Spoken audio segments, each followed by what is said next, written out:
This weekend we begin a 3-week homily series leading us into the new year.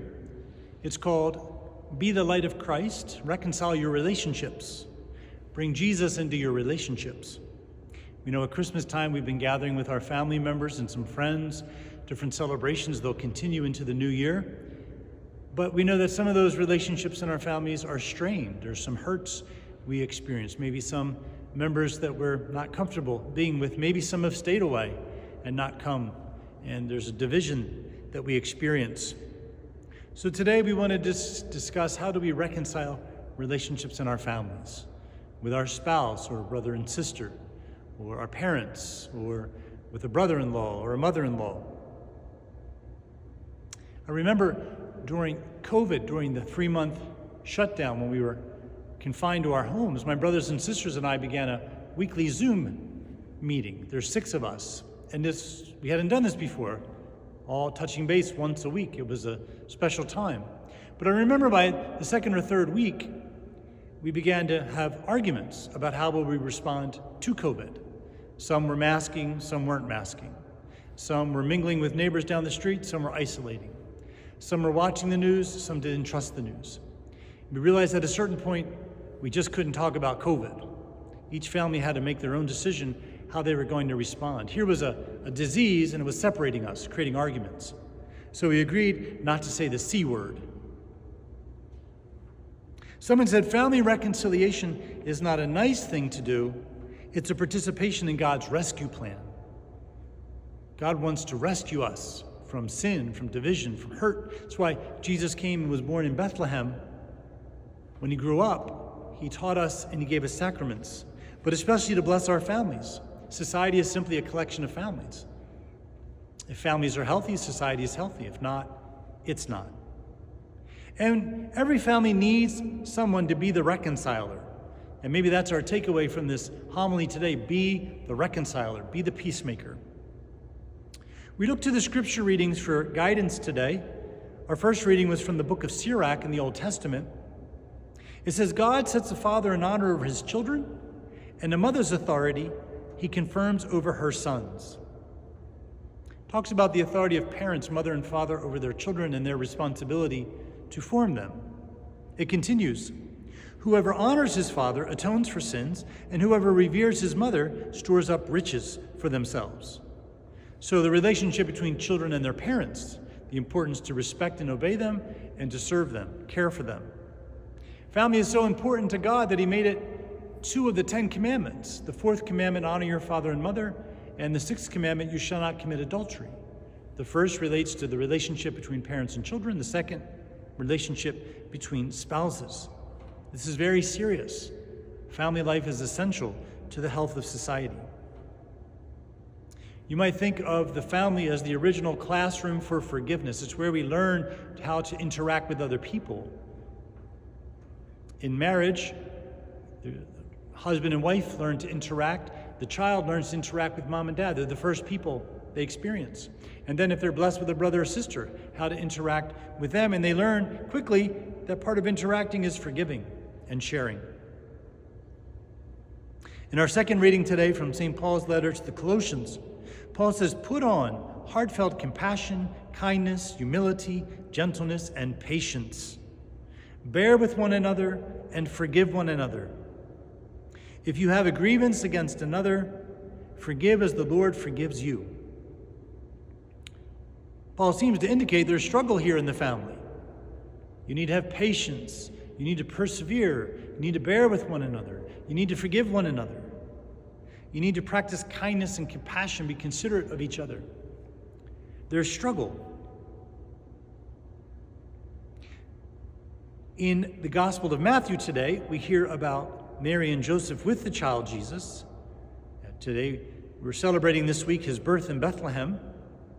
But then it says, Joseph rose, took the child and mother, and went back to the land of Israel from Egypt to dwell in a town called Nazareth.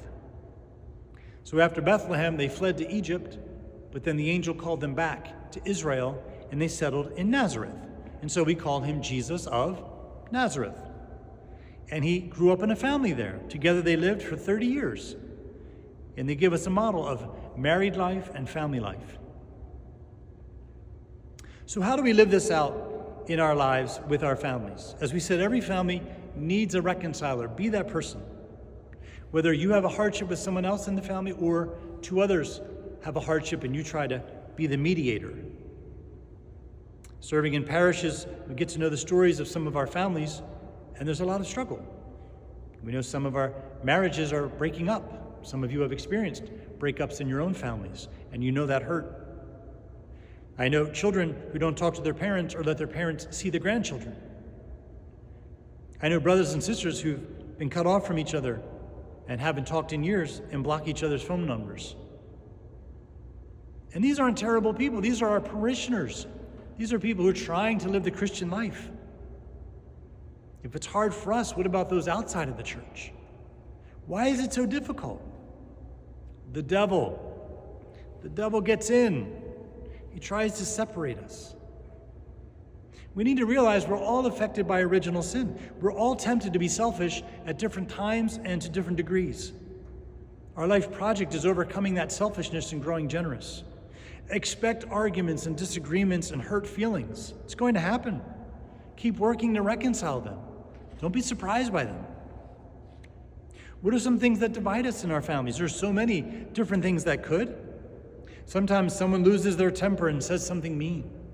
They regret it the next day, but a hurt is received and maybe someone holds the grudge. Or a family member criticizes your spouse or your child. Don't parent your siblings' children. Very sensitive. Sometimes addictions develop in our families that pull us apart. Sometimes a family member makes immoral choices or lives an immoral lifestyle, and we don't know how to respond. Sometimes we experience infidelities in our marriages. Politics. Political discussions can be divisive. Remember, politics are temporary. Politicians come and go. Party platforms change. If you live 80 years, how many different presidencies will you experience? 15, 16, 17. Politics is temporary. Family life is permanent. From birth to death, we experience the life of the family. Politics is important, but sometimes you just may not be able to discuss it in your family. Set a boundary. We don't discuss the P word. And it's okay to disagree. In America, we're allowed to disagree. That's why people want to come here. Freedom of speech. Friends can disagree. Husbands and wives can disagree. Brothers and sisters can disagree. Give each other that permission. And even as we're seeking truth and the meaning of life, remember, charity is the first truth. Practicing respect and charity, concern for each other. Love our neighbor, serve each other, forgive one another. Just focus on our shared humanity. We're all trying to figure it out. We're all a work in progress. When you're born, you don't know anything. And we spend the rest of our life learning. Give each other space to learn. There was an English writer, Philip Larkin. He said, "I don't have enemies, only friends. Some of whom don't like me very much." Don't have enemies. Say, I'm not going to take it personally. I'm going to rise above it. I'm going to try to be the peacemaker. That's the goal. St. Josemaria Escriva, a priest from Spain, said, "Don't say that person gets on my nerves, but rather, that person sanctifies me. You're sanctifying me today." When someone is difficult to get along with, they're making you holy. You're growing in patience. You're growing in humility. Rise above the fray. We know we live in a cancel culture here in the United States. Canceling people is a sin. Jesus said, "Forgive 70 times, 7 times." Carry Jesus into your relationships. Be Jesus, be the peacemaker, but also pray for Jesus to mend those relationships, those hurts. He can change a heart in a moment. Jesus can convert a relationship in a moment. Maybe it doesn't happen immediately. Keep praying. Jesus might want us to wait, to persevere. Don't give up. Perseverance and patience. Outlast them. I like to say, we have better lungs.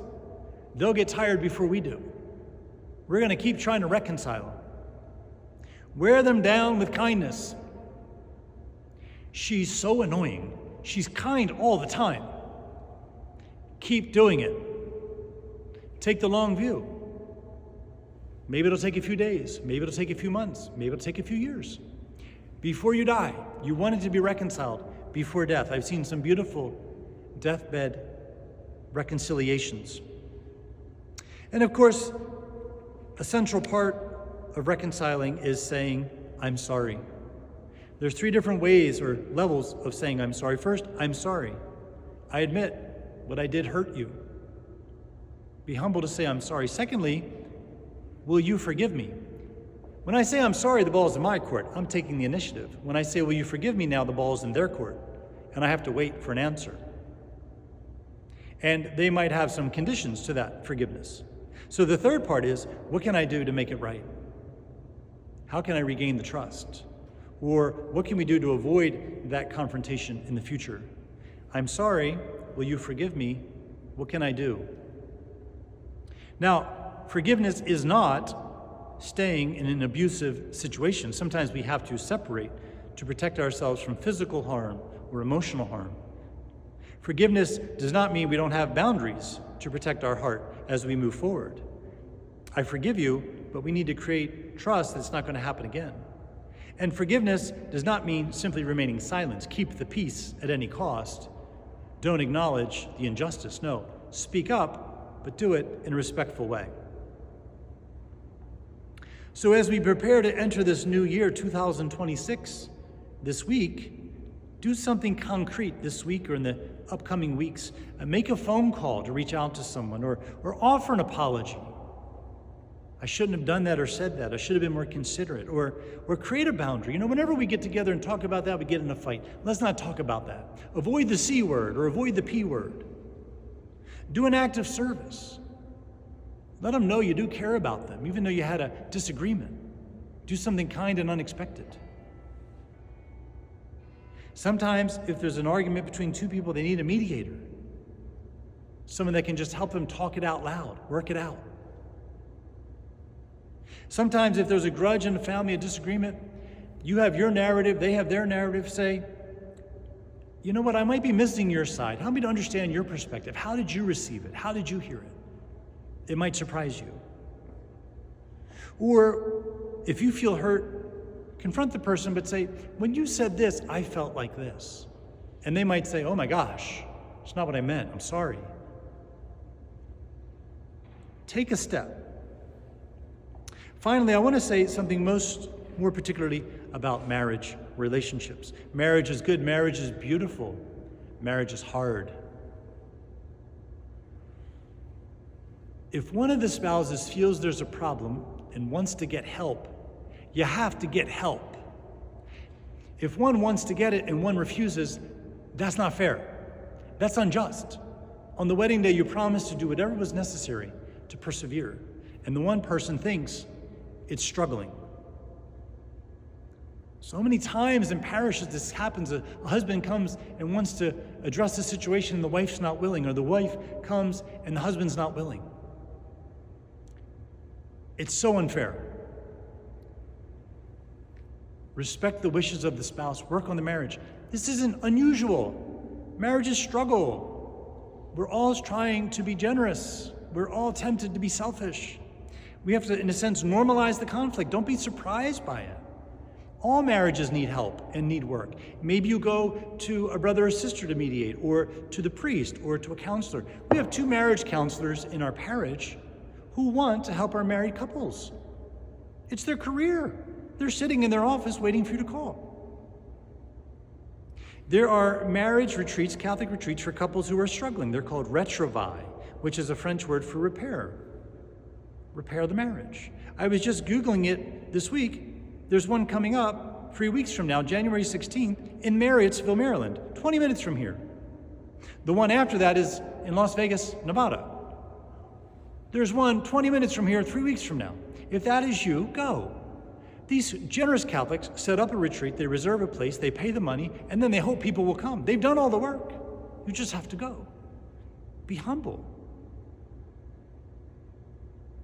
We'll have more information on that in the bulletin next weekend, but you can just Google marriages for Catholics who are struggling, retreats for Catholics who are struggling in their marriage. There's also marriage refresher retreats held at Our Lady of Bethesda Retreat House, Bethesda, Maryland, 40 minutes from here. The next one is February 14th.